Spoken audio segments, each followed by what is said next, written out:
English to be a motivational speaker. Mi ò ní èdè Gẹ̀ẹ́sì láti sọ̀rọ̀ láti rí sókè. Thank God for my wife that is my English teacher. Onígbà lọ́lọ́ fún ìyàwó mi tó jẹ́ tó. Hallelujah. God bless you, man. Hallelujah. Hallelujah. Say my father, my father, my father. If you are alive from the outline here, Lord of God, say my father, my father, my father. I return the glory unto you for what you have done in my life. Open your mouth and appreciate God. Give him all the glory. Father, we give you all the glory. Lord, we shout your name this morning. For there is no one but you. Thank you, my Father. Lord, we worship you. We give you all the glory. We give you all the honor. We give you all the adoration. Blessed be the holy name. Blessed be your name, our nation. Lord, we worship you. I remember to say to you, all the shades and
look around, tell three people, say, before this year comes to an end, I will rejoice with you. I will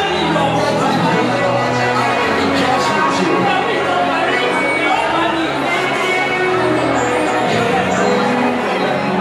Listen, if that person, listen, our God is a God of second chance. If that person frown, hold the hand of the person, shake it. If the hand remove, I will put it back. If the person did not smile, go to three people. Say either your enemy like it or not. Before this year comes to an end, I will rejoice with you. Be a little bit of a tell.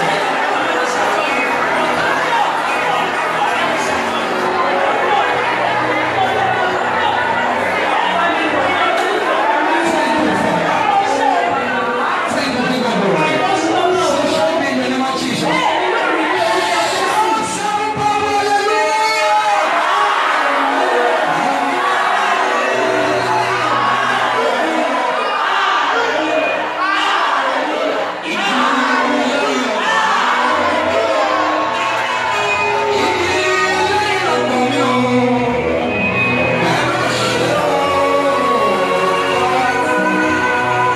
Thank you, Father.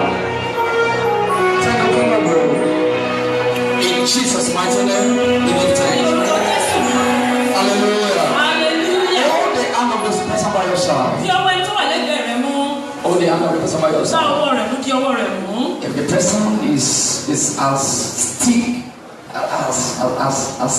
as wood, as dry wood, to back bend to just leave the person.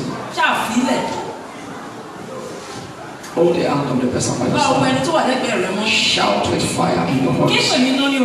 Say, my brother. Your sister, say, my sister. Because you have praised God this morning. Can I hear you loud and clear? So whatsoever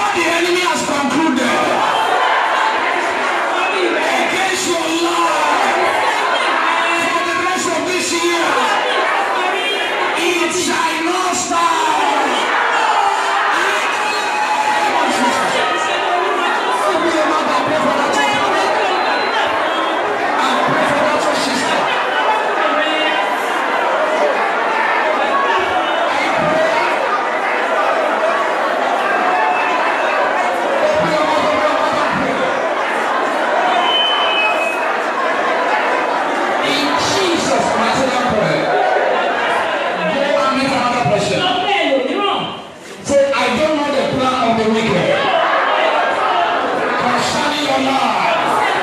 I know the plan of God. I know the plan of God concerning your life. I will not weep over your life for the rest of this year. Open your mouth and pray for that brother and your sister. I don't know the plan of the wicked, but I know the plan of God concerning your life. I will not weep over your life for the rest of this year. For the rest of this year. For the rest of this year.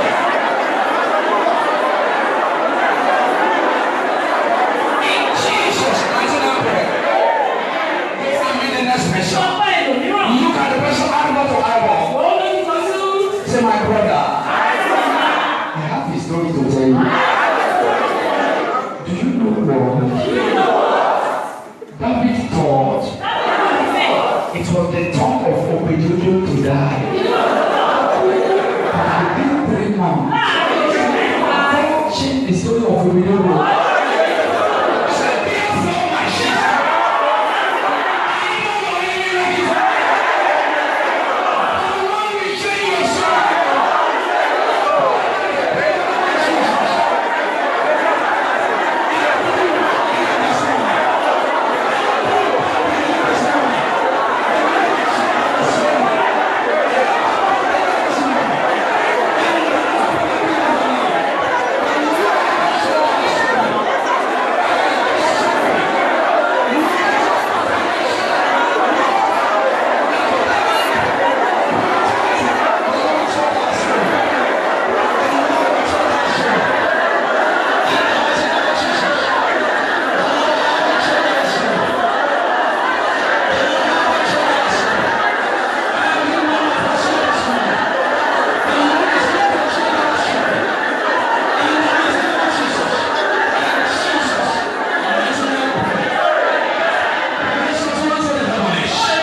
Say, my Father. If you are shouting your Father, shout with fire in your voice. Say, my Father. Because I appraise you this morning. After the order of Jehoshaphat.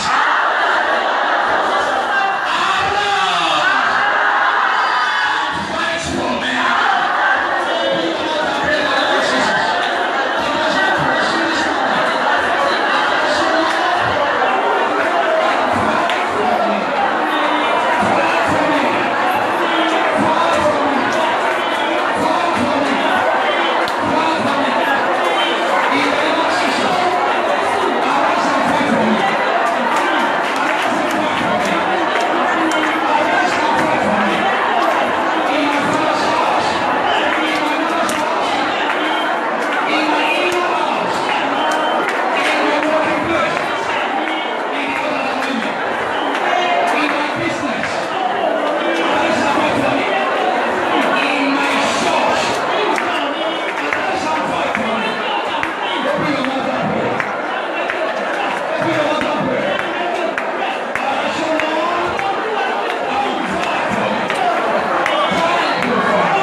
We are running on this program this morning.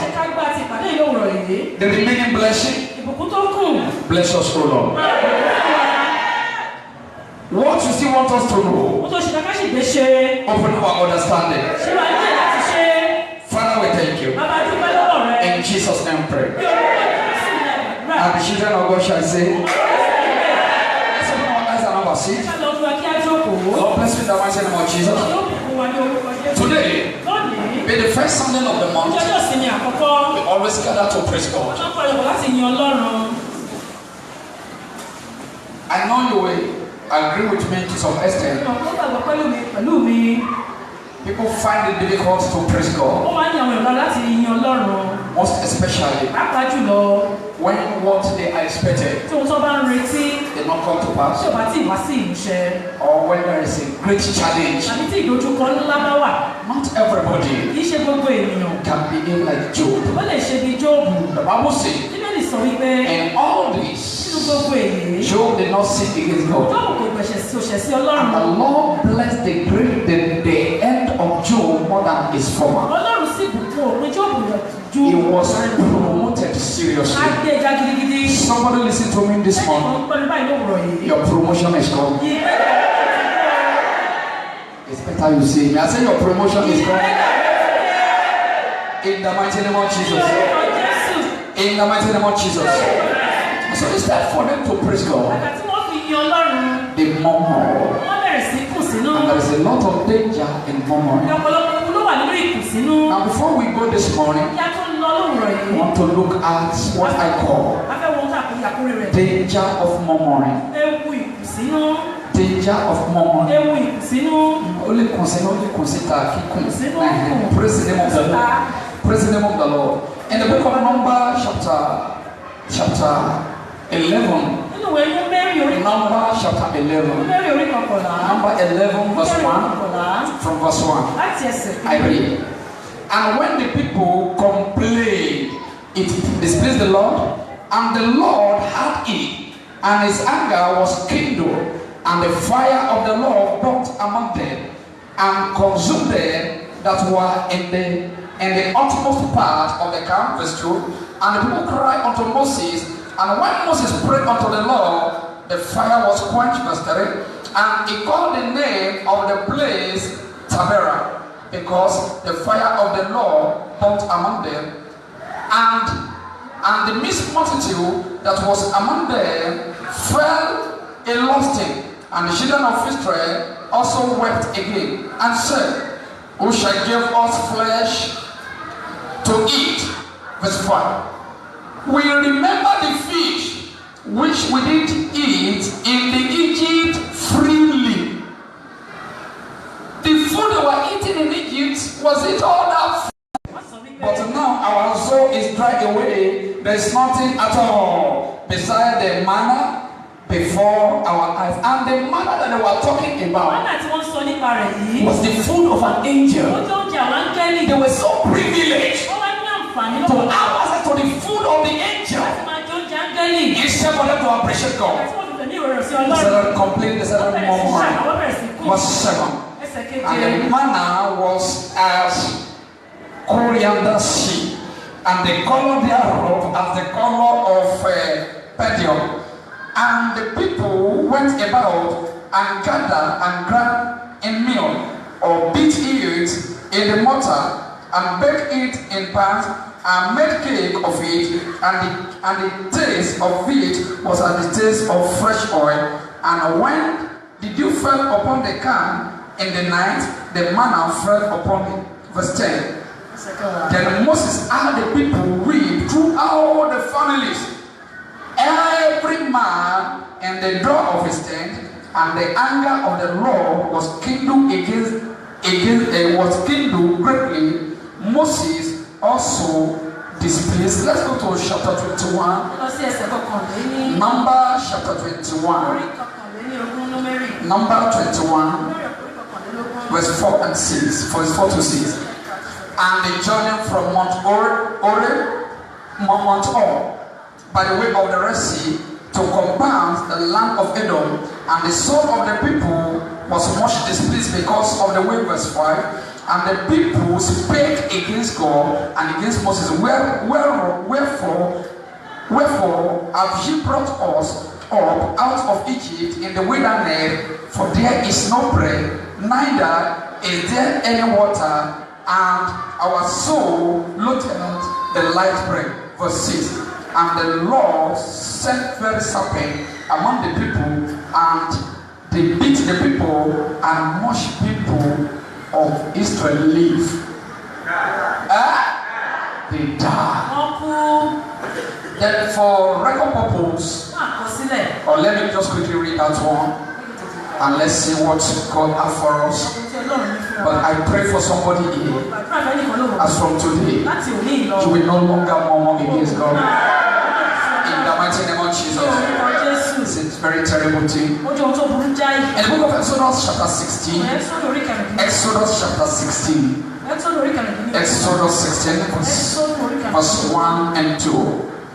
And they took their journey from Elim, and all the congregation of the children of the Israel came unto the wilderness of Sin, which is between Elim and Sinai, on the 15th day of the second month after their departing out of the land of Egypt. Verse 2. And the whole congregation of the Israel murmured against Moses and Aaron in the wilderness. They murmur. They do what? They never see anything good. For the freedom that the God Almighty wrought in their life. Somebody will say, Pastor, but to say, today's our Thanksgiving day. Every first Sunday. Why are you telling us about the danger of murmuring? I'm not the one, is the message from God. Because when you are not able to appreciate God for whatsoever that is doing in your life, you stand a ground to lose a lot of benefit that is coming on your way. And so when we talk of murmuring, we're talking of complaint, expression of dissatisfaction. We're talking of when you are discontent with something, when you are grumbling, lack of appreciation for all the Lord has done in your life. I want you to listen, beloved. When you read the word of God very well, you will discover that in as much as you are a child of God, He will always have a glorious program and plan for your life. It doesn't really matter the plans of man. It doesn't really matter how it looks like. If you see the battle, if they can put it into film, the war that the Jehoshaphat won through just praising God, it's going to be amazing.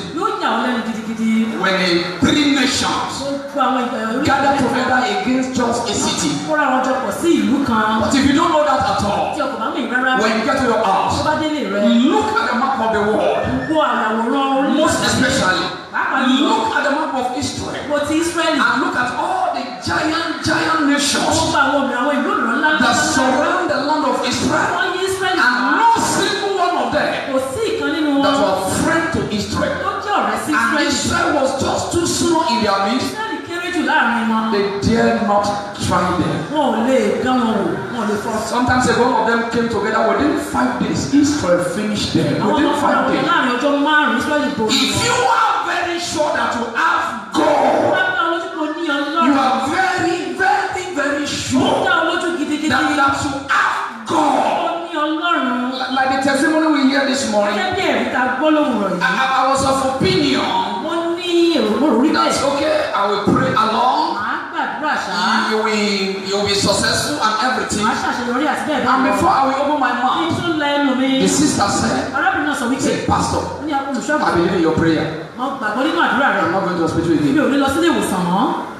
I believe in your prayer. That was what she told me on Thursday evening. I said, I believe. He said, Pastor, I believe in your prayer. And I call you. We need to pray. Is that not what I told you? So we need to pray. And she delivered 4.2 kg baby inside her bedroom. Inside her bedroom. When I carried the baby yesterday, thank God that's the only baby that I saw there, because if that's not the only baby, I would think that this one is just 6 months old. Inside our bedroom, 4.2.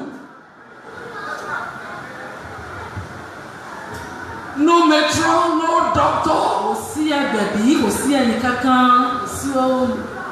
So when you know that you have God, Bákan ló kò ní Ọlọ́run. when you are sure that they have program and plans for your life, Bákan ló ti ṣe ìtọ́ ṣiṣẹ́ ìparí ṣe àṣeparí lórí ayé rẹ. you're going to be bold and you're going to be strong. Àwa ní ìgboyà láti dúró pé. But why do the men murmur? Báwo ènìyàn wọ̀nyí fi ń kùn? Why are you murmuring? Kí ni tó fi ń kùn? Why do I murmur? Kẹ́sẹ̀mí náà fi Number one, kìíní. loss of faith in God's words and His A power. ti sọ ìgbàgbọ́ nínú ọ̀rọ̀ Ọlọ́run àti agbára.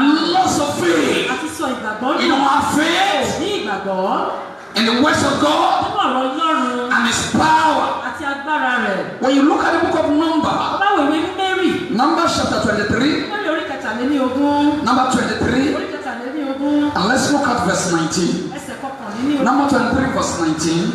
The Bible says Númérì sọ wípé that God is not a man Ọlọ́run kìí ṣe ènìyàn that He should lie, nor the Son of Man that He should repent. And He said a thing, and shall He not do it? Or have He spoken, and shall He not make it good? God is not a man. Ọlọ́run kìí ṣe ọmọ ènìyàn. God is not even your pastor. Ọlọ́run kìí ṣe olùṣọ́àgùntàn rẹ. I'll listen to me now.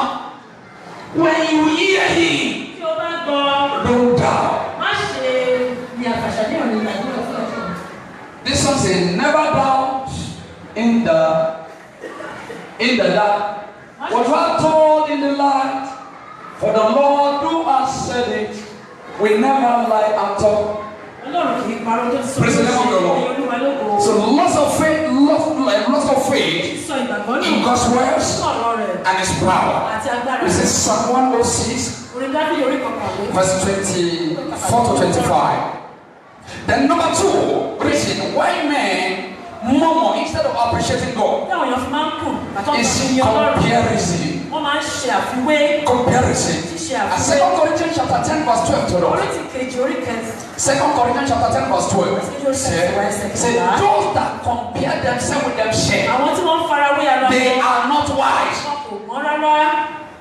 And when we talk of this comparison, Bàbá sọ nípa àfiwé the of the member of the church is sitting okay. tí ọmọ ọjọ́ yàtọ̀. Is the pastors that is worse. Tàwọn olùṣọ́àgùntàn ló burú jù. How's your church? Báwo níjọ rẹ? How many cars has they put back today? Àwọn ọmọ ayélujára náà tò síbẹ̀ What lé. is the level of your tithe and offering? Èyí ni ìpele ti ìdámẹ́wàá àti ọrẹ rẹ. What is your name? Kí lorúkọ rẹ? Apostle Doctor. Apostoli dókítà. Only me. Èmi nìkan ṣá. And the next thing is JP. Ohun tó kàn ní pé JP. And they begin to compare themselves with Wọ́n bẹ̀rẹ̀ sí themselves. farawé ara wọn. What's the level of the tithe given in your church? Kí ni ìpele ti ìdámẹ́wàá tó ń fún ọ ní ìjọ rẹ? The level of the achievement. Èyí ni ìpele ti bí àjẹyọ àṣeyọrí. Men of God, Àwọn ènìyàn lọ́rùn. we have lost our senses. A ti sọ. We have lost our duty post. We have lost our duty post. Wọ́n ti sọ ipò wọn nù. What the Lord asks us to do, Ohun tó lọ́run ní ká máa gbé ṣe. we don't do it Wọn again. kò ṣe é mọ́. No wonder some of us we are now armed robber. Ọ̀pọ̀lọpọ̀ àwọn olùṣọ́àgùntàn wọn ti di adigunjalè báyìí. Division to collect everybody's money. Wọ́n á máa ríran láti máa gba owó lọ́wọ́ àwọn èèyàn. Sleeping with the members of the Láti congregation. máa bá àwọn ọmọ ọjọ́ sùn máa ṣàgbèrè. And say anointing is moving. Wọ́n á ní ìfàmọ́ríyàn rìn lọ.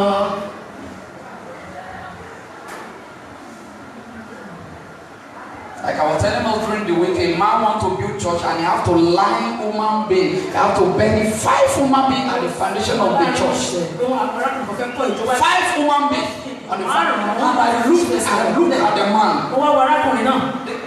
At least I was still senior this guy in age. Mo sì jù ú lọ lọ́jọ́ orí. Very young, good looking, very promising. The future is still there for Ó you. dùn wò. Why are you in a hurry for nothing? Ṣé tó fi ń kọjú lásánlásán? Comparison. Ìfarawé, àṣàfarawé.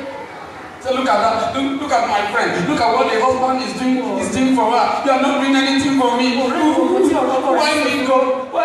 I don't know. I couldn't have married this man. Look at my husband friend. Look at my husband friend. Ọ̀rẹ́ mi, ọkọ ọ̀rẹ́ mi. You don't know what your husband friend is showing out in the Ọmọ process. tí ọkọ ọ̀rẹ́ rẹ ń ṣe ní ìkọ̀kọ̀. If I thank God you are not the one that married your husband's friend, by now you could have been the woman, you can be the minister for women and affairs in your father's house. But for a long time, your husband's friend could have sent you back a long time ago. So it's time for you to appreciate God. You begin to compare. Unfortunately, people you are comparing yourself with, you don't know that what they are passing through, you cannot withstand 10% of it. 10% of it. And when I tell you this, I know what I'm telling you as a pastor. From counseling and from experience. With this my young age, I've been on this altar more than 10 years. Praise the name of the Lord. So when men compare themselves with themselves, the next thing is that they begin to murmur. The Israelites, they said, we ate everything freely. In Egypt, it was never free. The food you get to the slave is not for slave to be rewarded. It's for slave to get the strength to deliver the assignment to your own advantage, not to the advantage of the slave. And they say we ate freely. Say we ate freely. One of my sisters was counseling her some time ago. He said, if I knew Christianity would be like this, he said, I would have been way more like my sisters. I would have been way more. Now there's no husband. My sister are way more, they are married. And it was not long. That sister that said that was way more. The husband cannot take care of her, so she's the one that's taking care of her and the baby. Can you see what your life will be like the life of your sister? No. Appreciate God. Stop comparing. And maybe you don't know who you are. Maybe you don't know who you are. In eternity past to eternity to come,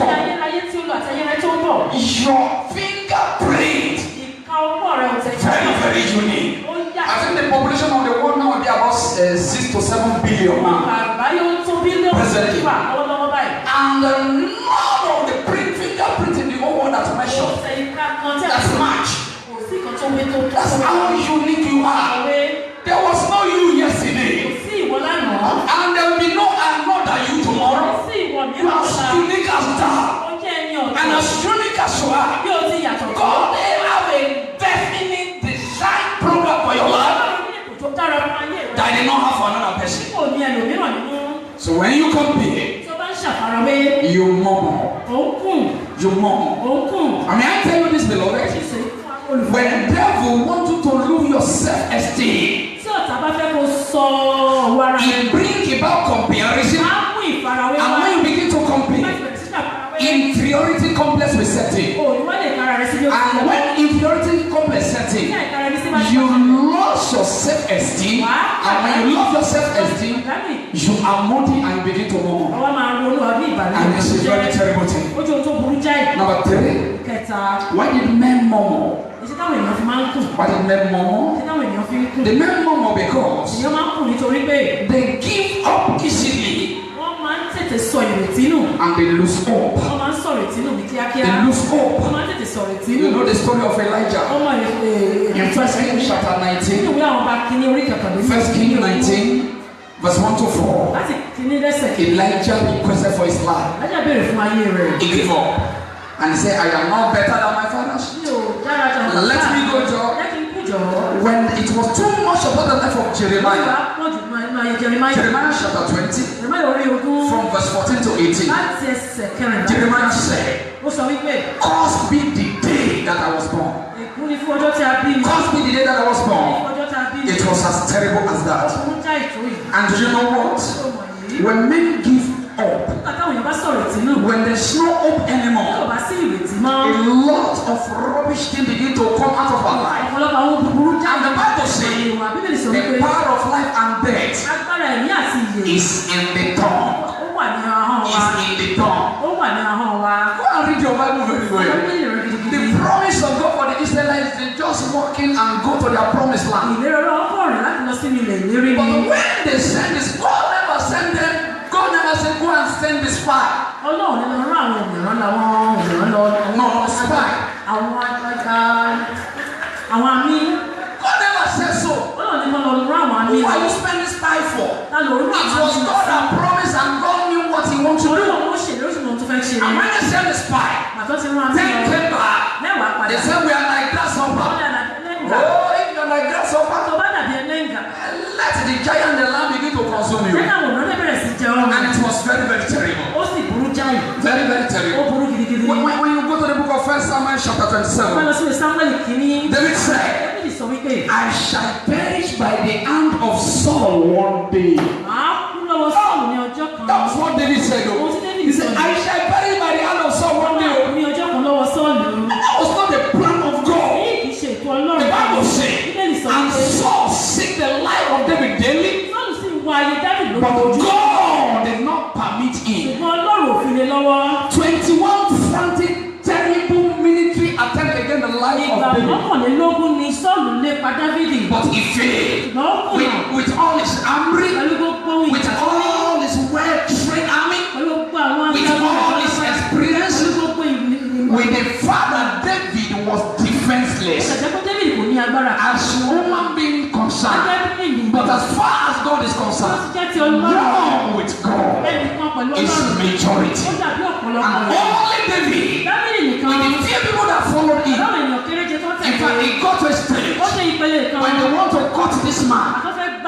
The Bible says a news came from the town and said, Saul, you are pushing David. There is problem in the town. And he stopped pursuing that man. And don't forget, he was about to cut him. If it remains small for enemy to succeed over anybody with the loudest amen, the Lord will frustrate them. If you are not sleeping, I'm expecting to say a better amen. I said, the Lord will frustrate them. In the mighty name of Jesus. And do you know what? Because men give up and lose hope easily, they say things that is terrible as a child of God. Things that is terrible as a child of God. So many things that is terrible. How will someone like Jeremiah say, "Cause be the day that I was born"? As a result of what I was passing through. Why do men murmur? Men murmur because of being in haste. Being in haste. Being in haste. Isaiah chapter 28. Isaiah 28. Verse 16. Isaiah chapter 28 verse 16. Therefore, so says the Lord, behold, I lay in Zion for a foundation, a stone, a tried stone, a precious cornerstone, a sure foundation. He that believeth shall not make haste. He that believe, there is a sure foundation that I've laid. If I've made a promise, it's a sure foundation. If I say I'm going to do something, it's a sure foundation. If I've given my words, I honor my words more than my name.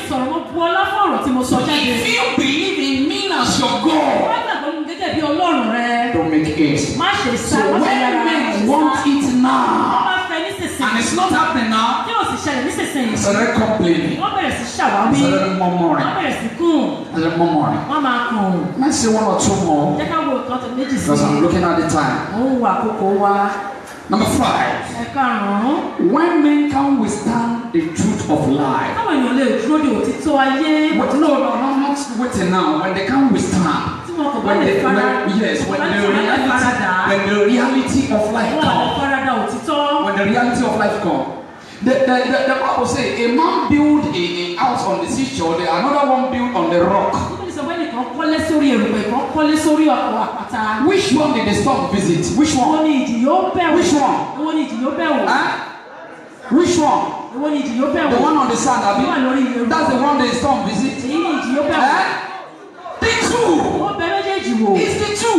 Every human being ènìyàn. We pass through the test of A time, máa ń la ìdánwò kọjá. not to consume us, Láti pa wá run. but to add to our sermon Mo láti fi kún and to ẹ̀mí wa. take us to the next Láti level. mú wa lọ sí ìpele tó kàn. It may be marital, Ó lè ṣe ti it ìgbéyàwó. may be Ó financial, lè ṣe ti ètò ìṣúná. Ó it may be anything lè whatsoever. jẹ́ ohunkóhun yòówù kó jẹ́. It may be earthwise, Ó lè jẹ́ nípa but ti ìlera. everybody in life, Gbé ènìyàn lórí ilé alààyè. we pass through our school of thought in A life. máa ń la ilé ìwé ìdánwò wa kọjá. And so when you don't see life, Tí o kò bá rí ìyè, when you are not seeing the hand of tí o kò God bá rí owó Ọlọ́run, in those things that you are passing tí through, ohun tó ń là kọjá.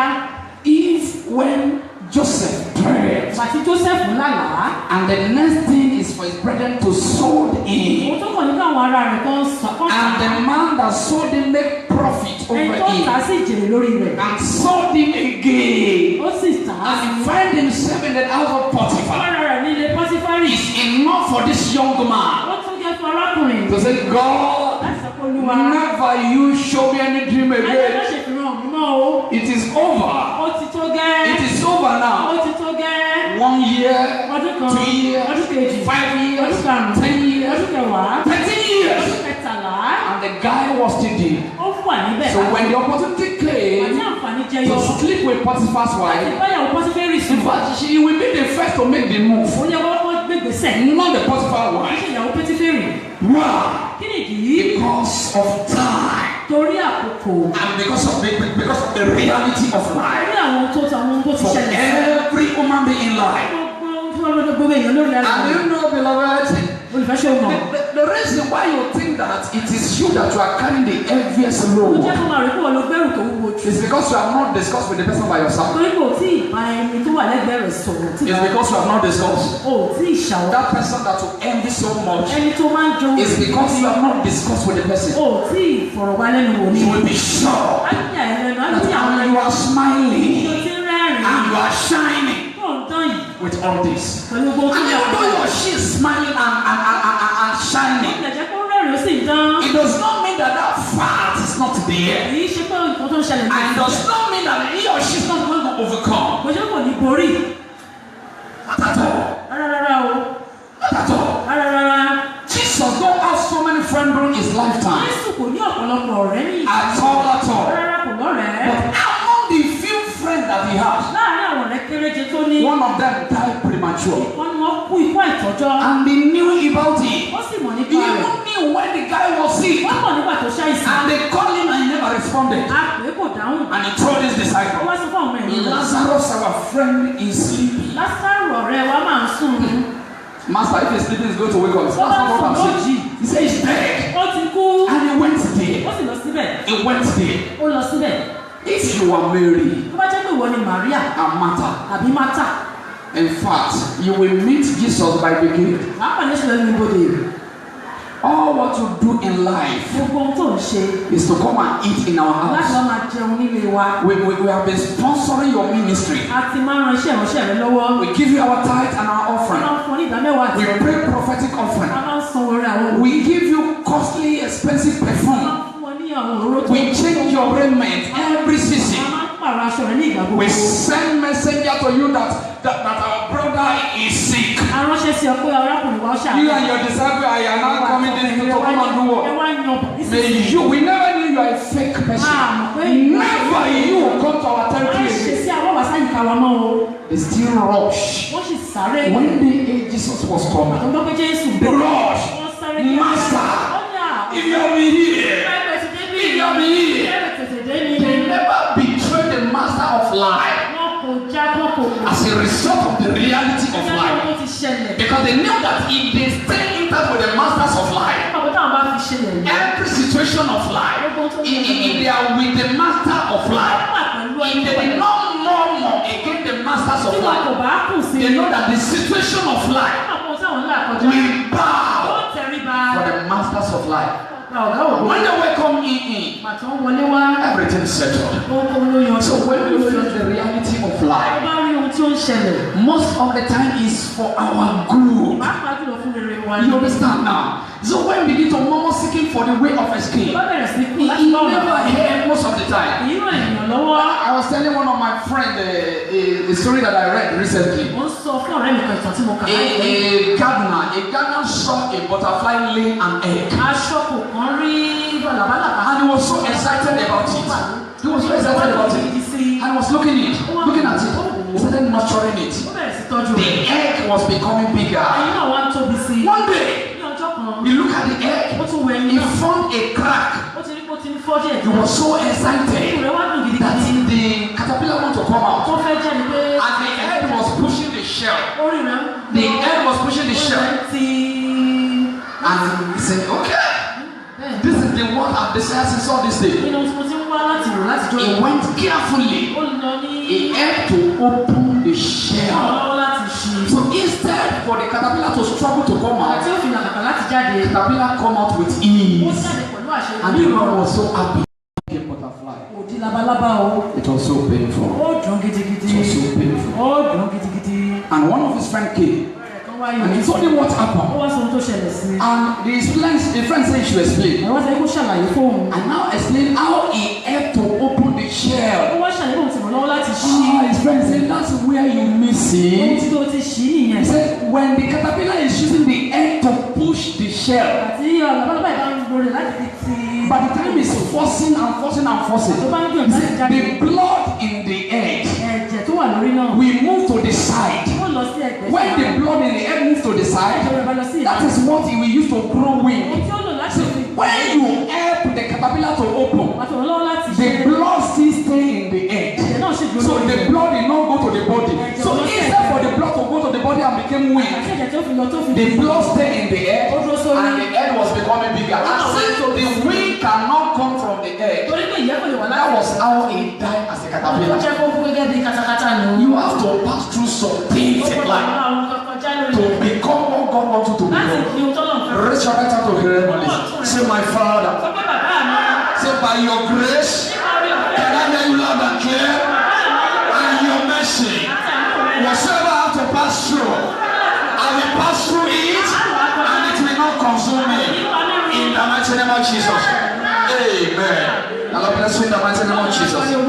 Number 6, thinking that God is far away and doesn't hear you anymore.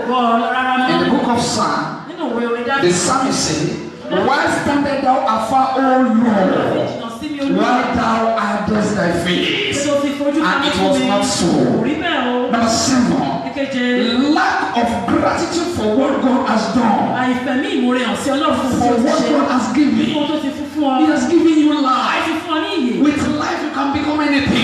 You can become anything in life.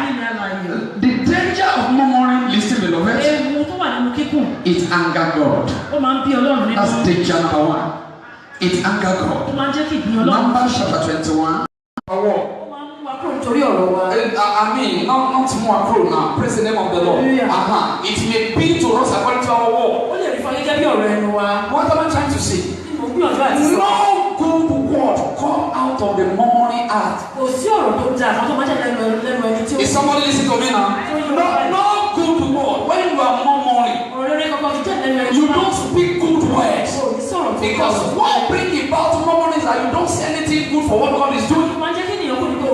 So when you don't say anything good, whatsoever you are saying will not be a good word. If you say you are done for, may it not be like when we are still in the primary school in the village. When all of a sudden everywhere will be silent. In the afternoon when we are in the school. And what do we say? It says the angels of God are passed. Do what? Bless me. May it not be like that. Praise the name of the Lord. So God may take us at our word. And number 3, all murmuring is against God. And when you are against God, it's a very terrible thing. See that in the book of Exodus chapter 16 verse 7. It's a very terrible thing. Now, you don't murmur alone at all. That's another point now. It causes others to murmur too. It causes others to murmur. If you are a Christian and your life is the epistle that the unbeliever around read, they don't read the Bible. Say when you are murmuring, You cause unbeliever around you to Àwọn come. aláìgbàgbọ́ kí wọ́n máa kú. You see that in the book of Numbers chapter 13, Ìwé Númérì orí kẹtàlá. verse 30 to 32. Ẹsẹ̀ ọgbọ̀n sí ẹsẹ̀ kọkànlá. Also Numbers chapter 14, Númérì orí kẹrìnlá. verse 36 to 37. Ẹsẹ̀ kẹrìndínlógójì. What is the cure? Kí ni àwòtán? What is the Kí cure? ni àwòtán rẹ̀? The cure number one is that Àwòtán àkọ́kọ́ ni have faith in God. àgbọ̀ nínú Ọlọ́run. Seal your mind. Hello. Do what? Seal up your mind. Pinnu nínú ọkàn rẹ̀. That come what me. Bí wọ́n ti wù kó rí. I'm going to be a child of God. Wàá jẹ́ ọmọ Ọlọ́run. I was telling somebody sometimes ago. Mo ń sọ fún ẹnìkan láì Say sí. if I die Mo ní ti bá kú. and I have the consciousness that I've died, Mo sì ní ìmọ̀lára pé mo ti and I kú. discover Mo ṣàwárí. that there is no heaven, Pé kò sí ọ̀run. there is no hell, Pé kò sí ìgbàlàwọ̀ I àbájá. won't regret being a Christian. Mi ò ní sọ pé pọ́kílé tí mo fi jẹ́ Kristẹni. If I die Mi ò ní and kàbámọ̀. I discover that there is no heaven, there is no hell, Tí bá kú fún I will not regret kò being sí a ọ̀run sí Christian. ọ̀run àbájá mi ò ní kàbámọ̀. It's a determination. Ó jẹ́ So ìṣòro. when you determine, Tó bá ti wá pinnu. come what may, Bí wọ́n ti wù kó rí. God Ọlọ́run. will be glorified in your life. Ọlọ́run ṣoṣo. You make your faith strong. Wọ́n jẹ́ kí ìgbàgbọ́ rẹ̀ kó le. You get your mind fit. Ó wá pinnu. Philippians chapter 4 verse 4. Ìwé Fílípíà orí kẹrin. Philippians chapter 4 verse 4. Orí kẹrin ẹsẹ̀ kẹrin. Number 2. Kejì. Look inwardly. Wọnú rẹ̀ máa wọnú. Look inwardly. Máa ronú wọnú lọ. Can your blessing be the one Máa ka ìbùkún rẹ̀ lọ́gbọ̀n. by one? Can your blessing see one as done? Can your blessing nail them one by one?